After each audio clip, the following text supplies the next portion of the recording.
Sementara Nabi bilang man akmanu lima baina ahdaihi akmanu lahul jannah. Barang siapa di antara umatku yang bisa menjaga dua lubang, yang pertama lubang yang terletak 1 cm di bawah hidung, lubang mulut. Yang kedua lubang yang terletak di mang pikir piyambak. Lubang apa Bu? Pikir sendiri ya Bu ya. Betul saya kalau agak gini napal. Nah itu dijaga Bu. Nah Nabi mengatakan dua lubang itu dijaga, barang siapa yang bisa menjaga dua lubang itu dijamin oleh Allah masuk surga. Mulane ibu-ibu iki ora nek sing duwe jenggot. Jan-jane ibu-ibu iki jane enek jenggote mbiyen lho Bu. Percaya napa tenan? Jenengan kudune nek jenggote kados kula. Lah mergo lambene prewel-wel makane jenggote do inam kabeh.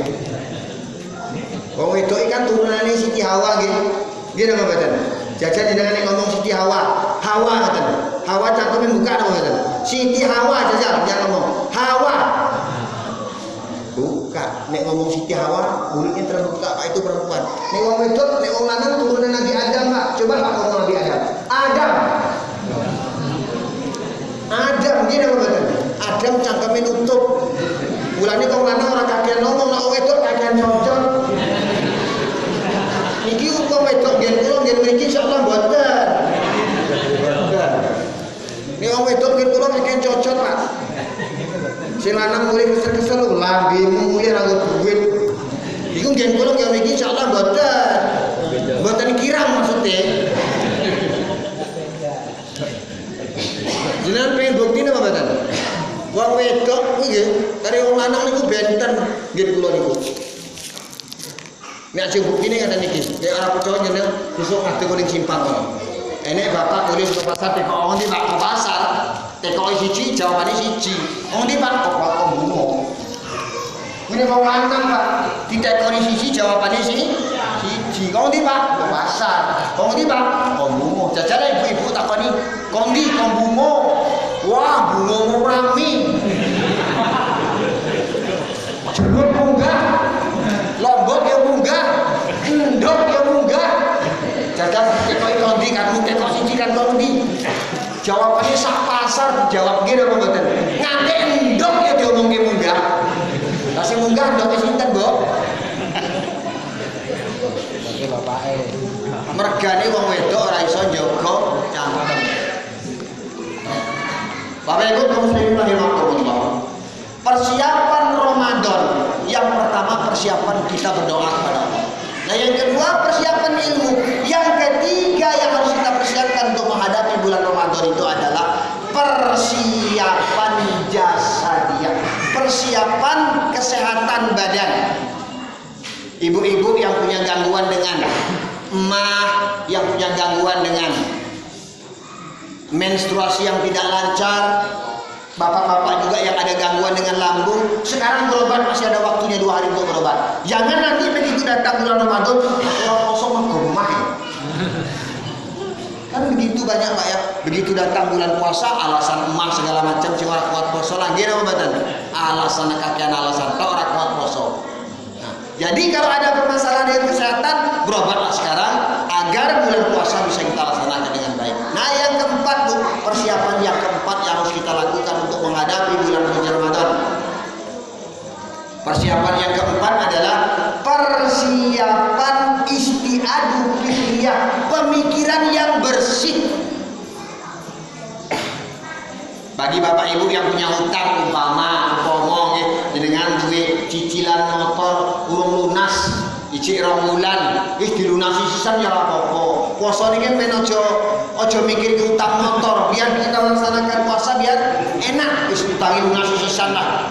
Ya nek 2 bulan ini 10 bulan iki ngomong ngene kok. Ada omah nggih. Jadi segala sesuatu yang menyangkut pemikiran kita selesaikan agar pemikiran kita ketika datang bulan Ramadan bisa fresh, ibadah yang kita laksanakan bisa mendapat ridho dari Allah Subhanahu wa taala. Nah, yang terakhir yang kelima Bu, persiapan puasa yang harus kita lakukan, persiapan yang harus kita lakukan untuk menghadapi bulan Ramadan adalah persiapan maliyah. Persiapan harta duit sing akeh. Apalagi ini sekarang masjid kita dalam keadaan membutuhkan dana. Jangan kata sebuah ungkapan tuh begini, la yamutu wa la yahya. Masjidnya tidak bermutu karena kekurangan biaya. Jangan sampai seperti itu. La yamutu wa la yahya. Masjidnya nggak bermutu gara-gara kurang biaya. Pak, masjid ini kalau kita bersatu kecil, nanti saya kasih rumusnya. Kecil untuk menyelesaikan masjid itu. Nah itu persiapan yang kelima yang harus kita lakukan untuk menghadapi bulan Ramadan adalah persiapan maliyah. Karena ya di bulan Ramadan itu adalah seperti dikatakan oleh Bapak Wakil Ketua RW kita, Bapak Ketua Panitia kita, bulan Ramadan bulan maghfirah. Barang siapa yang melakukan ibadah sunnah di bulan Ramadan seperti melakukan ibadah wajib di bulan lain. Dan di bulan Ramadan juga terdapat satu malam yang namanya Lailatul khairum min alfisain, bulan yang lebih baik daripada 1000 bulan. Artinya ibadah kita dihitung selama 83 tahun ibadah tanpa dosa. Bayangkan kalau kita bertemu dengan malam Lailatul Qadar. Begitu banyak keutamaan Ramadan. Memperiha biduhuli Ramadan haramallahu jasadahu ala niram. Barang siapa yang senang, sing sapa wonge seneng arep ketemu bulan Ramadan, kata Nabi, maka jasadnya Allah akan mengharamkan kulitnya disentuh api neraka. Bayangkan keutamaan bulan Ramadan. Jenengan lebih senang barang siapa yang senang akan bertemu bulan Ramadan, maka Allah akan mengharamkan jasad kita disentuh api neraka. Masih banyak keutamaan lain. Man shoma Ramadan imanan wa ihtisaban ghufira lahu ma taqaddama min dzambih. Barang siapa yang berpuasa karena iman, karena ikhlas mengharapkan ridha Allah, maka Allah akan mengampuni seluruh dosa yang pernah dilakukannya. Dengan syarat ikhlas dan iman semata-mata mengharapkan ridha Allah. Nah itu Bapak Ibu muslimin rahimakumullah. Itulah persiapan bekal yang harus kita lakukan untuk menghadapi bulan suci Ramadan. Nah Bapak Ibu muslimin rahimakumullah, ini resep yang ingin saya sampaikan kalau ibu ingin menyelesaikan masjid kita ini.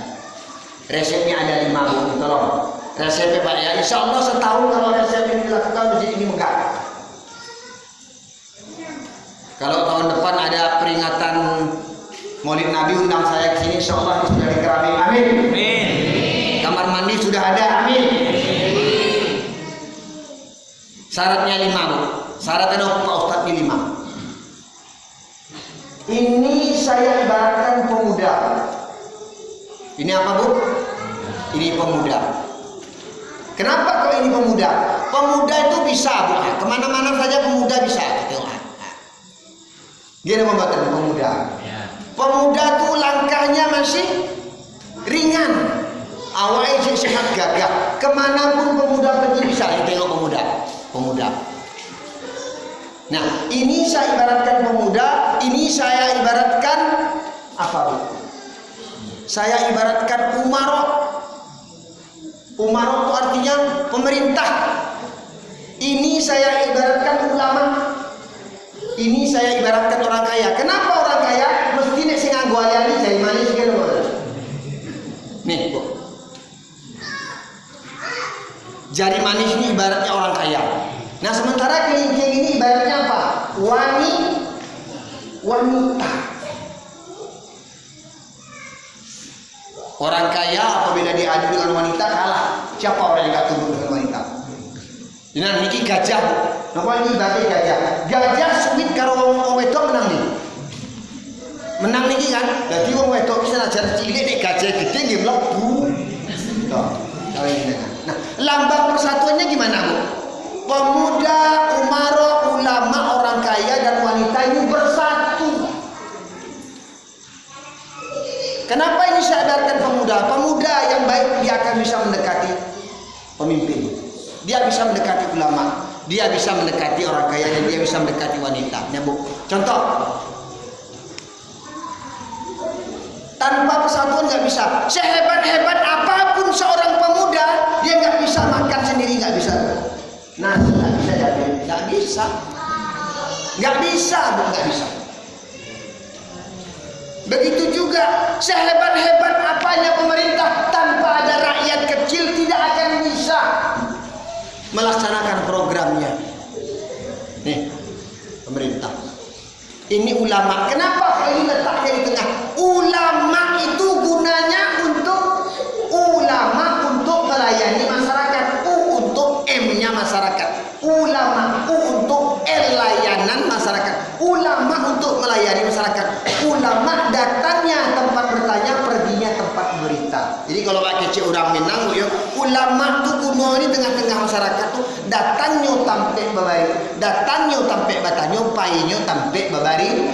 Itulah fungsi ulama. Ulama harus ada di tengah-tengah. Ulama nggak boleh memihak ke sana ke kiri. Enggak. Ulama harus di tengah-tengah. Ulama. Yang ketiga orang kaya. Orang kaya. Dan yang keempat adalah wanita. Nah coba ya, bersatu pemuda, bersatu umarok, bersatu ulama, dan bersatu dengan orang kaya, bersatu dengan wanita. Maka insya Allah HP bisa dipegang. Karena semua bersatu. Nah apa kaitannya dengan masjid? Apa kaitannya dengan masjid? Artinya masjid ini jangan diserahkan sama Pak RT sendiri. Jangan diserahkan sama pemuda sendiri. Jangan diserahkan kepada ulama. Mentang-mentang ulama berdoa, ya Allah ya Tuhan. Tidak akan mungkin masjid akan jadi. Walaupun ulamanya kiai sekalipun. Ya Allah ya Tuhanku, jadikanlah masjid gubrak, langsung gubahnya jadi. Enggak seperti itu. Enggak seperti itu, Bu. Enggak seperti itu. Ulama yang berdoa, pemuda yang mencari proposal, pemerintah. Nah, pemuda buat proposal ajukan ke pemerintah. Nih, pemerintahnya. Nah, ulama yang mendoakan, orang kaya yang membantu dana. Nah, perempuan bagian masak-masak di belakang. Insya Allah dalam 1 tahun ke depan, kalau 5 unsur ini bersatu, masjid kita insya Allah jadi. Amin ya Rabbal. Tapi kalau berjalan sendiri-sendiri nggak bisa, Pak. Kalau Pak RT begini, maunya ulama seperti ini, nggak ada kerjasama ya. Contohnya itu tadi, sehebat-hebat apanya pemerintah, kalau dia berjalan sendiri nggak bisa dia ngambil HP, nggak bisa. Bisanya cuma ngambil upil sendiri. Ulama juga begitu, sehebat-hebat apanya ulama, dia nggak bisa berjalan sendiri tanpa ada unsur-unsur yang lain. Maka kelima unsur ini berjalan bekerja sama dengan baik. Insya Allah saya yakin dalam 1 tahun ke depan. Sekarang bulan apa, Bu? Sekarang bulan Sya'ban, Ramadan, Safar, ya Bu ya. Ramadan, Syawal. Sudah Syawal apa? Hah? Coba kita ulangi. Sekarang bulan Sya'ban, Ramadan, Syawal, Zulqa'dah, ya. Apa lagi? Terus? Insya Allah Bu ya, bulan Rabiul Awal masjid kita ini selesai di keramik semuanya. Insya Allah. Dengan syarat 5 unsur ini tadi bersatu. Tapi kalau pemuda jalan sendiri, pemerintahnya jalan sendiri, maka tidak akan benar. Nah itulah resepnya.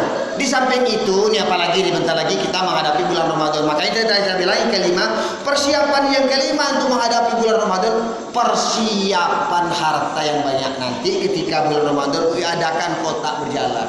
Nah dari 1.000 yang ibu infakkan ya Allah ganti menjadi 700.000.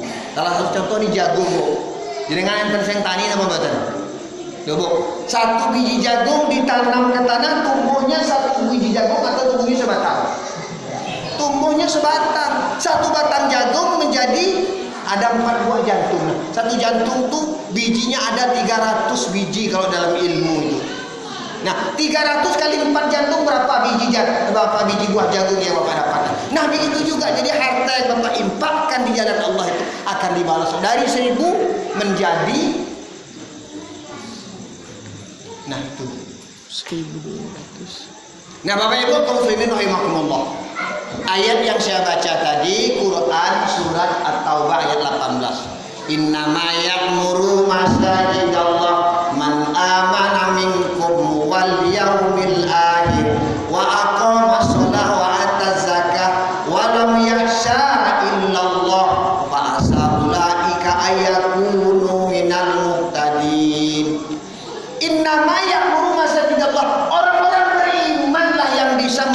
memakmurkan masjid Allah. Jadi keutamaan memakmur masjid itu adalah yang pertama bukti bahwa dia orang beriman. Jadi kalau ada orang lingkungan sini ketika azan dikumandangkan dia tidak hadir ke masjid, berarti dia tidak termasuk golongan orang-orang beriman. Ayo ayatnya jelas kok, innama ya'muru masajidallah. Orang-orang berimanlah yang memakmurkan masjid Allah. Beriman kepada hari akhir, waqama sholat, artinya dia mendirikan sholat di dalam masjid. Orang sholat di rumah. Wa ata zakat, dia membayar zakat. Apalagi besok ibunya dari zakat itu ya, karena masjid kita bisa membangun, Pak, bisa sebagian kita sisihkan untuk membangun masjid, boleh. Karena memang masjid kita sedang dalam membangun. Kita hitung persentasenya seperti apa. Dari amir panitia zakat itu dibentuk, boleh. Nah itu Bapak Ibu kaum muslimin rahimakumullah. Nah jadi syaratnya apabila 5 unsur tadi berjalan dengan baik, insya Allah masjid kita ini akan menjadi masjid yang baik. Saya juga di Bungo, saya tinggal di Muara Bungo. Tadi saya belum kenalan ya Bu ya. Saya ini sebenarnya Bu asal saya tuh kalau turunan saya ada turunan Jawa juga. Cuma orang tua saya sudah lama di Sumatera, jadi saya banyak bahasa yang saya bisa. Awal pertama saya dulu sekolah juga tamat SMA 1. Nah, setelah tamat SMA 1 saya merantau ke Jawa. Pertama saya masuk pondok pesantren di Tasikmalaya 3 tahun. Setelah di situ saya masuk lagi pondok ke Gombong. Kalau ada orang ngapak saya juga bisa bahasa ngapak. Anak orang ngapak orang nangkene nyong ya bisa bahasa ngapak lah. Bisa nyong bahasa ngapak. Nah, setelah di Gombong 3 tahun terakhir saya menuntut ilmu di Kebuyang. Jujur Pak, saya anak orang nggak punya. Kalau tiang bukan gadah, Bu. Saya juga orang nggak punya. Pertama saya merantau ke Jakarta, saya diusir oleh orang tua saya. Karena setelah tamat SMA saya nggak mau orang film ngerewangi wong tua nih Bu. Akhirnya saya diusir dari rumah. Diusir dikon minggat aku di rumah. Perkara film ngerewangi wong tua. Akhirnya merantau ke Jakarta Bu.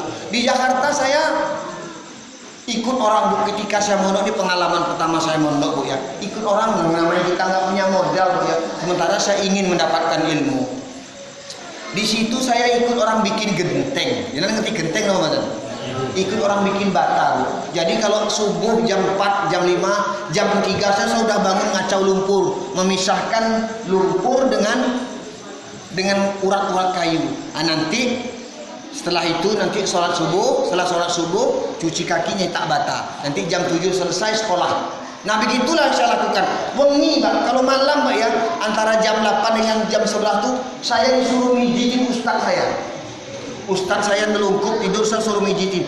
Mijitin itu saya disuruh membaca wa'ala yaqulu fa'lan wa ma'alan fahuwa fa'ilu nasara yansu nasran wa mansuran fahuwa nasirun madda yamuddu maddan wa mamadan fahuwa maddun. Itu yang saya baca Bu. Nek urung apal urung oleh turu. Jejak. Selama 9 tahun saya di pondok Pak. Tanpa modal insya Allah. Nah dari situlah saya dapat gelar pertama, gelar S1 yang pertama, saya dapat gelar SAG. Terus kemarin karena saya berada di Bungo ya, karena saya bergerak di bidang pendidikan, saya kuliah lagi ngambil SPD. Jadi saya punya gelar kedua, yang gelar S1 saya 2 kali. Pertama SAG dapat saya di Jawa, terus saya dapat lagi gelar pendidikan SPD. Jadi saya itu kalau ditanya gelar saya SAG SPD, S1-nya 2 kali. Nah itu Bapak Ibu kaum muslimin rahimakumullah. Nah Bapak Ibu kaum muslimin rahimakumullah, ini motivasi kaki anak panjenengan.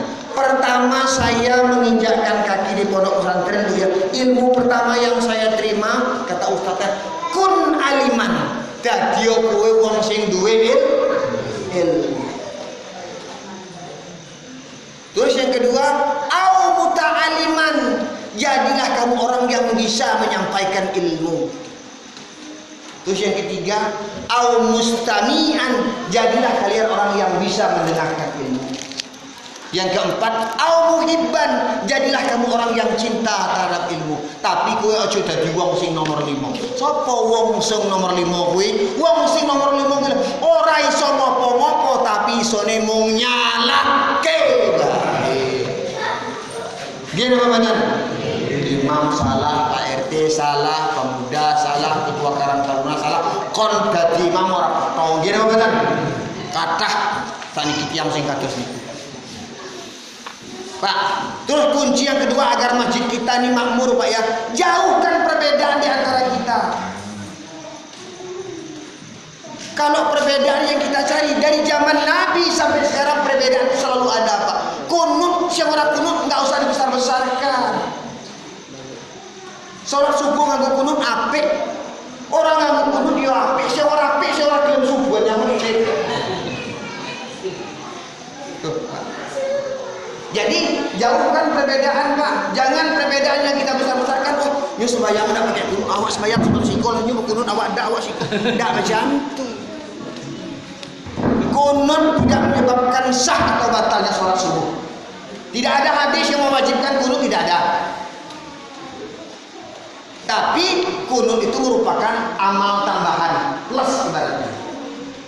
Kalau kita sholat biasa mungkin tanpa doa kunut mungkin kita dapat pahala 100. Nah, kita tambah dengan doa kunut mungkin menjadi 120.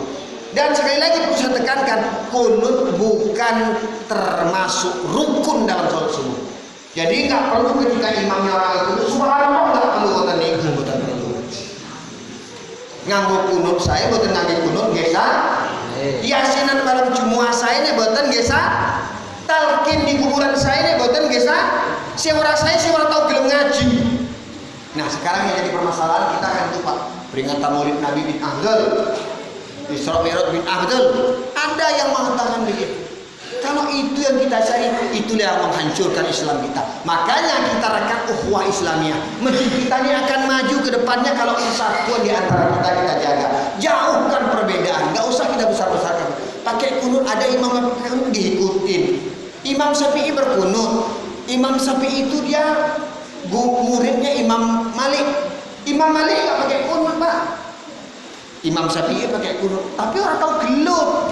Orang yang dijamin masuk surga. Ini dapat ilmu agama dari Google bisa mengatakan orang. Alah, ya kadang saya berpikir sekarang. Dapat ilmu agama dari Google Pak Tuhan.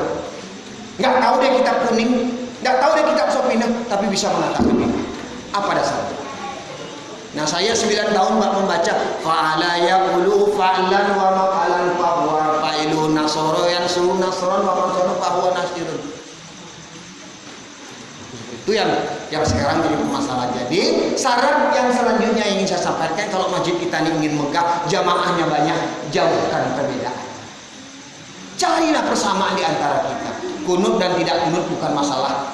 Tahlil, syuhrat tahlil nggak masalah. Imam yang membaca zikir yang keras jangan disalahkan. Yang tidak berzikir yang keras silahkan.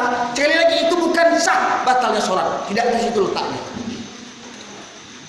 Nah, kalau dia tidak berbunyi dalam sholat baru tidak sah sholatnya, ya Pak ya. Kalau dia tidak bercebok mau sholat baru tidak sah sholatnya. Kalau dua pakai zikir keras atau tidak itu bukan syarat sahnya sholat.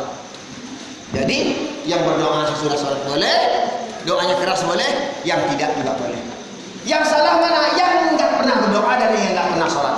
Nah itulah yang terakhir yang saya sampaikan Bapak. Jadi ukhuwah Islamiyah di antara kita harus kita jaga. Innamal mu'minuna ikhwatun fa aslihu baina akhwaykum wa la'allakum turhamun.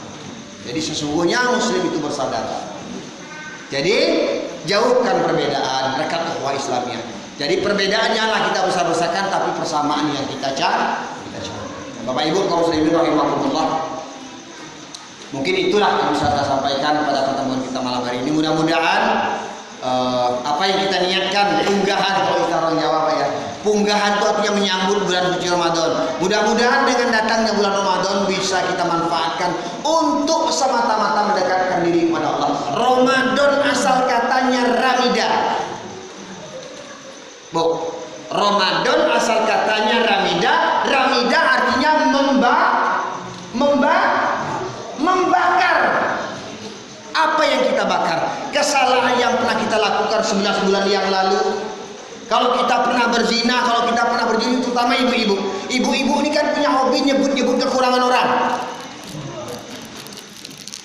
Tetangga sebelah pakai cincin. Ibu-ibu juga kadang-kadang kalau lagi pakai gelang kayak sibuk aja gini. Padahal sebelah ibunya. Apalagi kalau dia pakai jilbab, sibuk aja begini. Jelaslah tetangga panas. Nah, jadi ibu-ibu yang punya hobi menyebut-nyebut kekurangan orang, bagi ibu-ibu yang hobi menggunjing orang, kesempatan kita bertemu dengan bulan Ramadan, kita bakar seluruh kesalahan kita agar begitu datangnya bulan Syawal nanti kita lahir seperti bayi yang baru lahir dari rahim ibunya. Semua kesalahan yang pernah kita lakukan 11 bulan yang lalu kita bakar ketika kita bertemu dengan bulan Ramadan. Nah, itu tadi yang saya bilang, Ramadan asal katanya ramida, artinya adalah membakar. Kata Ramadan cuma ada satu ayat dalam Al-Quran yang terdapat dalam Quran surat Al-Baqarah ayat 185. Syahrul Ramadan alladzi unzila fihil Quran hudan linnas wa bayyinatin minal huda wal furqan. Pada bulan Ramadan ini kata Allah, aku turunkan Al-Quran. Nah, Bapak Ibu kaum muslimin rahimahullah, niku mawon ingkang saged kula aturaken Ibu. Mudah-mudahan bermanfaat dan menjadi penyebab atau menjadi wasilah diterima seluruh amal ibadah kita. Bapak Ibu kaum muslimin rahimahullah, ndamel kupat ngangge santen. Ibu ndamel kupat ngangge santen menawi lepat kula nyuwun pangapunten. Wassalamualaikum warahmatullahi wabarakatuh.